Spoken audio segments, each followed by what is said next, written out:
Hi everyone. Just wanted to congratulate India for their performance against England. I think कि शुरुआत में जिस तरह से फर्स्ट इनिंग्स में उन्होंने स्कोर किया उसके बाद भी इस तरह से जीतना अंडर 200 रन्स और उसके बाद फिफ्थ डे पे आके 10 विकेट्स लेना इतना आसान नहीं होता. It speaks volumes of their I feel their character, their depth in talent, batting में भी bowling में भी. और ये चीज़ हमने ऑस्ट्रेलिया में भी देखी थी कि जब आपके पास आपके मेन प्लेयर्स कोहली नहीं थे, Shami was injured, there were players that sort of stepped up. अगर आपको याद होगा विहाड़ी ने एक बहुत Vihari played a very crucial role in Australia in one of the matches. And then Washington Sundar, उनकी जो इनिंग्स होगी आप सबको याद होगी. और ये प्लेयर्स तो अभी खेल भी नहीं रहे. अभी तो आपके पास you've got Shardul Thakur who's been an absolute star for India. I think पिछले मैच में भी अगर आप देख लें पिछली उसमें भी तो जिस तरह से उन्होंने बैटिंग की है, he's not a tail ender. I don't think tail ender is the right word to use it. That's why I always say tail ender, because he's not a tail ender. At least he doesn't bat like one. And उनकी wicket he plays like a proper batsman, क्योंकि जो मैंने उनकी cricketing shots देखी हैं वो एक tell ender की तरह नहीं है. he plays the straight drive. He's very like technically correct, I think. So as मतलब he doesn't look like a tail ender to me. And the other thing that I like about Shardul Thakur, and I wanted to talk about him, was his attitude. He has a great fighting spirit in him, and उनका थोड़ा सा एक वो दबंग सा attitude है कि मरते दम तक मैं जो हूँ I will give in my best. He has that fire power जो आप देखना चाहते हो, that fire in a cricketer that you want to see कि एक वो नेवर गिव अप एटीट्यूड जो है. I really like that temperament in him. That's what I have seen. Bowling भी करा लेते हैं, विकेट्स भी ले लेते हैं, बट सबसे बड़ी चीज़ ये है कि बैटिंग में दोनों इनिंग्स में उन्होंने contribute किया over 50 at that number.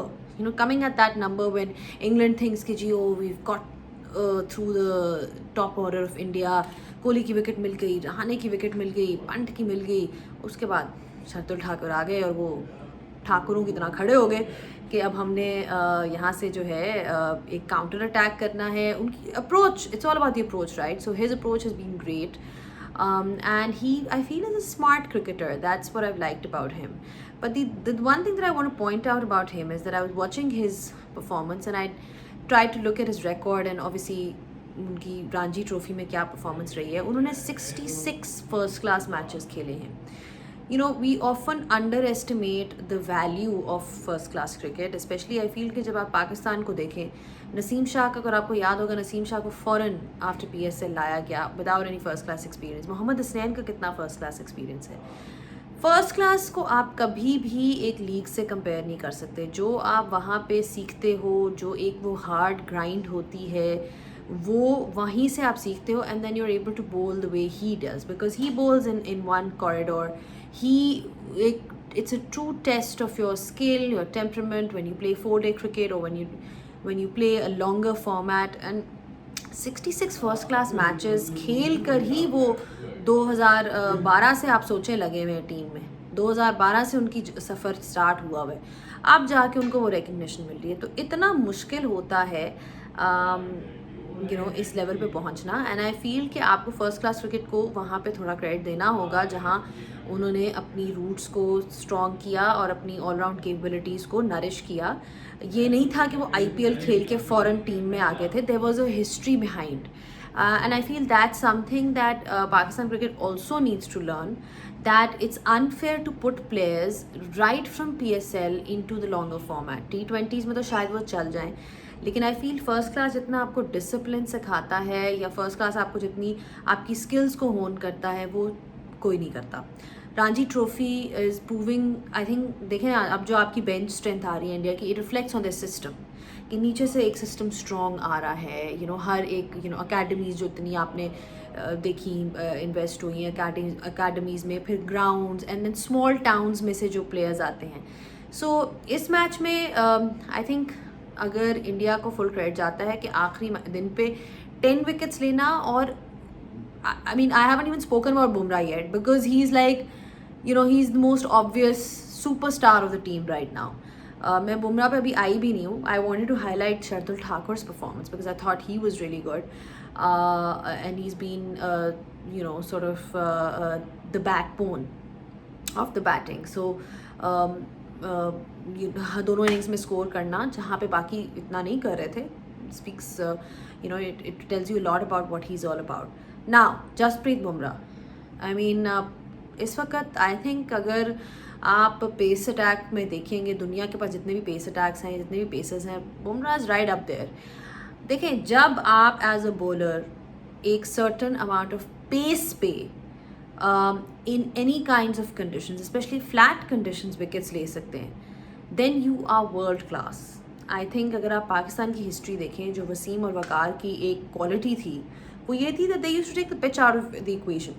They were Waqar Younis was known for his he was known as a toe crusher because he was known for his toe crushing Yorkers. Reverse swing करते थे. अब वही चीज़ आपको बुमराह की नज़र आ रही है. कल जब ये एक प्रॉब्लम था कि जी अब किस तरह से विकेट्स ली जाएंगी, शायद इंग्लैंड के पास थोड़ा सा एडवांटेज भी है क्योंकि पिच फ्लैट है, ये वो. पिच जैसी भी हो, आप you are a great bowler if you're able to take wickets in all kind of conditions, and Bumrah has proven exactly that. He has taken wickets all around the world. कोई ऐसी जगह नहीं है जहाँ पे उन्होंने नहीं लिया.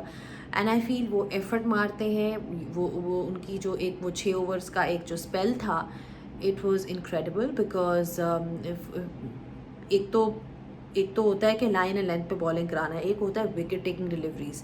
आपको विकेट लेनी आनी चाहिए. He knows how to take wickets and that's what makes him so special. And for a fast bowler to be bowling such lethal Yorkers, you know, it's a great sight, I think, for any cricket fan. So good on him. He's an asset of for India. End में तो you know, Ashwin की हम कह रहे थे कि अश्विन को होना चाहिए था. I still feel कि he would have added value, but Jadeja भी ठीक, you know, उन्होंने भी अपना काम किया. उनकी ज़रूरत एक्चुअली उस तरह से नहीं बड़ी, बस आपके फास्ट बॉलर जब इतना अच्छा करा रहे हो. Mohammad Siraj in that test that you won, he was a star there, and even in Australia Mohammad Siraj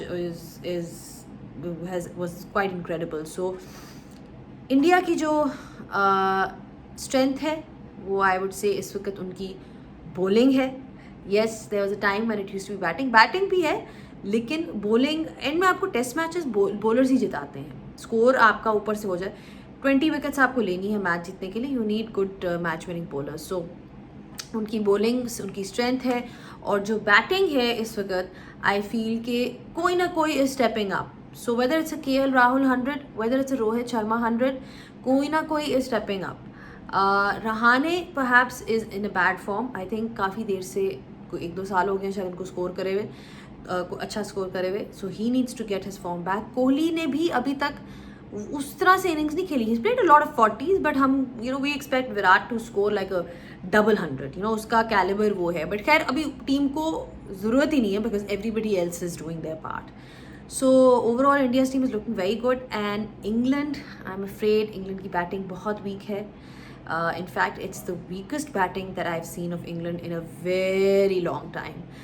मुझे नहीं याद पड़ता कि इंग्लैंड की बैटिंग इतनी वीक लास्ट कब थी कि पूरी जो टीम है वो रूट पे डिपेंडेंट है. रूट आउट होता है तो they all just sort of crumble. Bairstow has been a disappointment. I expected better from him.